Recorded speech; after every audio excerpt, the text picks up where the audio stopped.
Hello, everyone. Hello, YouTubers. It's Anonymous T. Hope you're having an amazing day today. So today we're talking Love is Blind Season 3, and we are going to be discussing the latest set of episodes, you guys. And I have to say, I was wrong about my girl, my Pilates girl, Raven. I was totally wrong. You know, maybe she got a bad edit the first few episodes, but these latest set of episodes, she has won me over, and it is my bad, you guys. But, you know, essentially what took place was Bartiz was trying to basically hit on her, was basically putting feelers out at this pool party that took place during still like this honeymoon with all of the couples, basically trying to ask Raven, you know, if there's still a thing, if there's still a window that can be open for an opportunity for them to still get to know each other. And Raven immediately shut that down and immediately was like, listen, we have nothing in common. There is nothing of substance between us outside of us being physically attracted to each other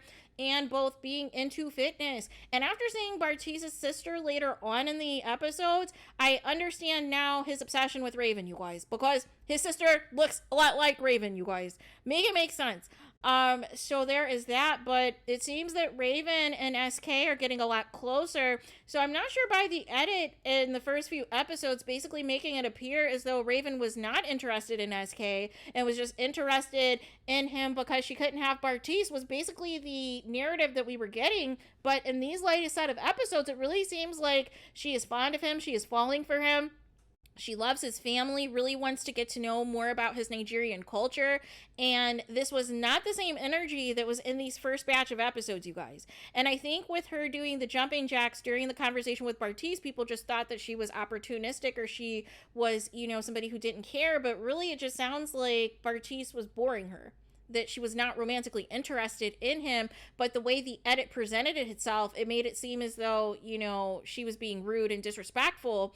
But she heard what he was saying. It was just that she already sensed, even in their conversations, that it wasn't anything of substance between them. So there was that. And then there's this drama, you guys, with Cole and Bartiz, you guys. They're on the wrong show. They need to be on F-Boy Island. They do not need to be on Love is Blind, because they are not looking for love if you do not look like a smoke show, you guys, in their eyes. And what's crazy about it is they're both with and engaged to beautiful women. They're both with and engaged to beautiful women. And so with Cole, you know, he basically is still hyping up Colleen and everything else. And so this drama comes ahead basically by the end of the last set of episodes, because it's the next time all of the group is together for like another type of dinner and drinks event where, again, some more of the singles show up that were not selected to be engaged. And here we go again, where Matt's spilling tea about what happened, about Colleen telling Cole that, you know, we'll see whatever happens in the real world. And then we have Cole and Matt going back and forth. And then we have, you know, another argument taking place about this conversation. And it's just not good, you guys. It is just not good. And I do not understand at this point in time why these people still have to go through the marriage.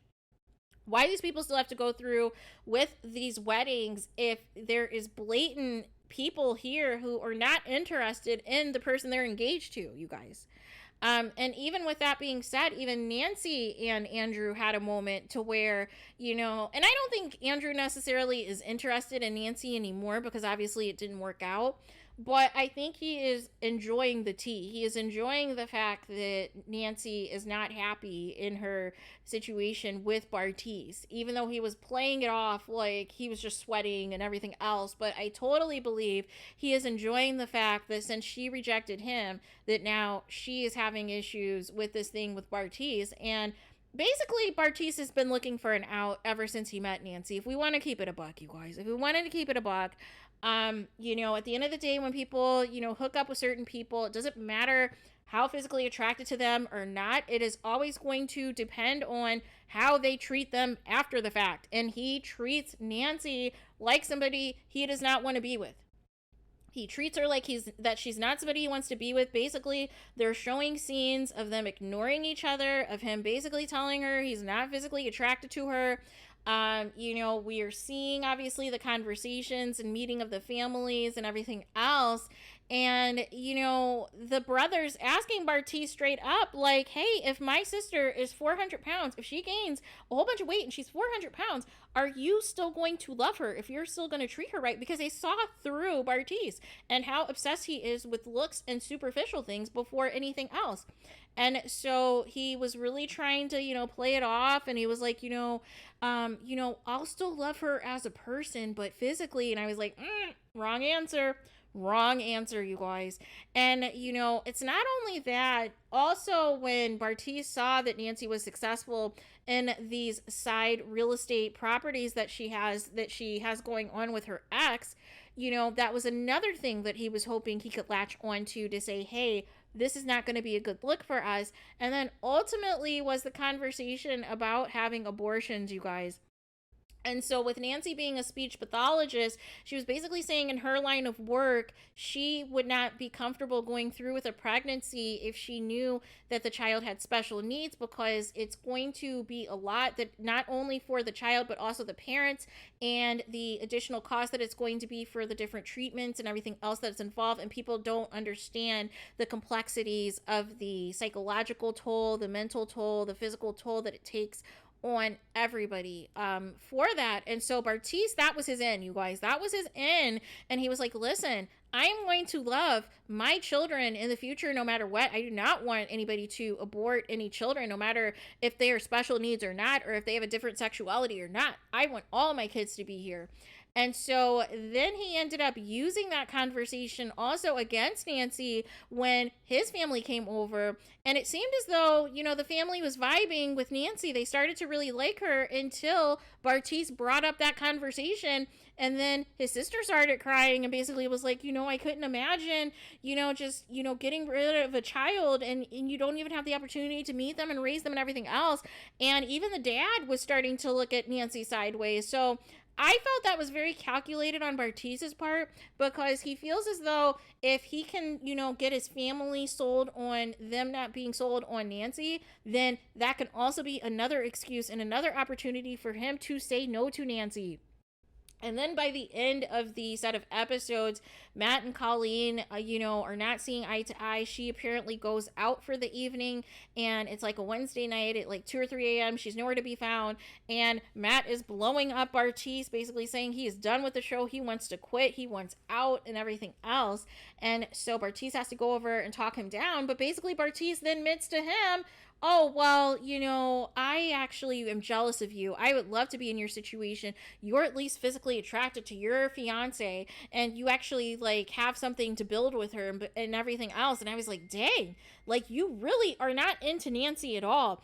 And that's where I have an issue with this show. It's like, I hate the fact that these shows, if you're clearly not connecting with somebody, if you're clearly, you know for a fact you're not physically attracted to them, if you know for a fact that this is not going to work, why do you still have to go through with the wedding, you guys? Why can't you just go and try to be with the person you actually want, or just remove yourself from the show altogether? Like, that's the part that I do not like when it comes to these shows. And I don't know if it's for contractual reasons, but it's just very annoying. And so, other than that, I mean, really the only couple to root for, you guys, is Alexa and Brennan. They're the only ones that seem pretty genuine. They met each other's families. You know, pretty much Alexa's dad, though, really is emphasizing to Brennan, like, listen, we're loaded, and I need to make sure you can provide for my daughter. But I think Brennan won him over, basically telling him, listen, I grew up with no air conditioning. I grew up, you know, very humble beginnings. I had all of these things to where I had no choice but to work and to make a living and support myself. So it seems as though, you know, Brennan and Alexa might be, you know, the only couple that's the real deal, might be in it for the long haul. And the second couple is probably going to be Raven and SK. Everybody else, I have no idea what's happening.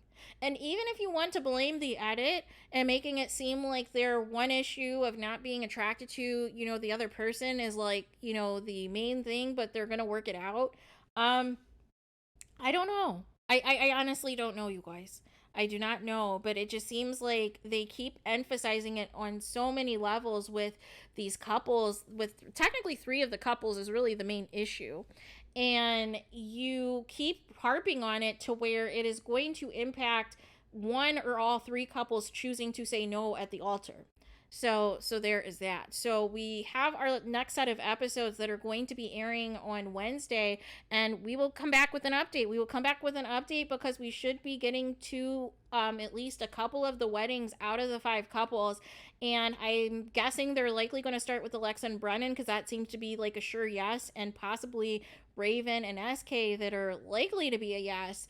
And then we're going to get into the foolery. We're going to get into the foolery of the last 3 couples to see who actually is going to go through with a marriage and who is not.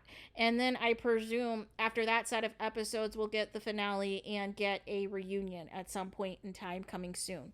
So there is that. But let me know your guys' thoughts. What do you guys think of the latest set of episodes of Love is Blind? What do you guys think of this season 3, man? And I just feel like on a show like this at this point, it's great when you have it the first season because nobody knows exactly what they're signing up for.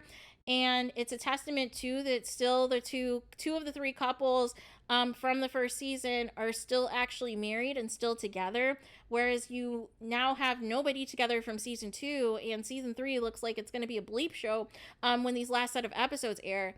So it's great when you have that first season, but then when you start to cast more people who are familiar with this type of show, it kind of becomes a game, right? It becomes a game because then certain people are going to play it to where they want to ensure that they're in a position to propose to somebody or be proposed to make it at least through the duration of the show, whether they like the person that they're with or not. And then they still have the agency to still say no at the altar. So it becomes a little bit of a tit for tat type of thing. It becomes strategic on their part. But the problem is you get people like last season, like Shake, who is all about physical attraction. You get people this season like Cole and Bartiz, who are all about physical attraction. And it's like you're literally on a show.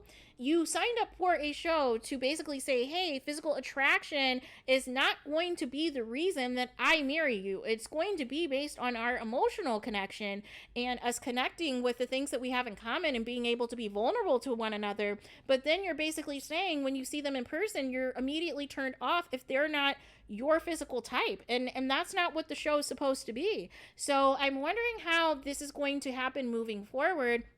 If they're going to be able to weed out the contestants who are not there for love, who are there for just the screen time of being on a Netflix reality show, so that we can really get back to the basics of what season 1 was, which was people who were there genuinely trying to find love and genuinely trying to, be married with somebody that they intended to spend the rest of their lives with. So there is that. But let me know your guys' thoughts in the comments. Please do not forget to like, comment, and subscribe. Hit the notification bell so you're notified the moment I post some content on my channel. And with that being said, I'll talk to you guys again very soon.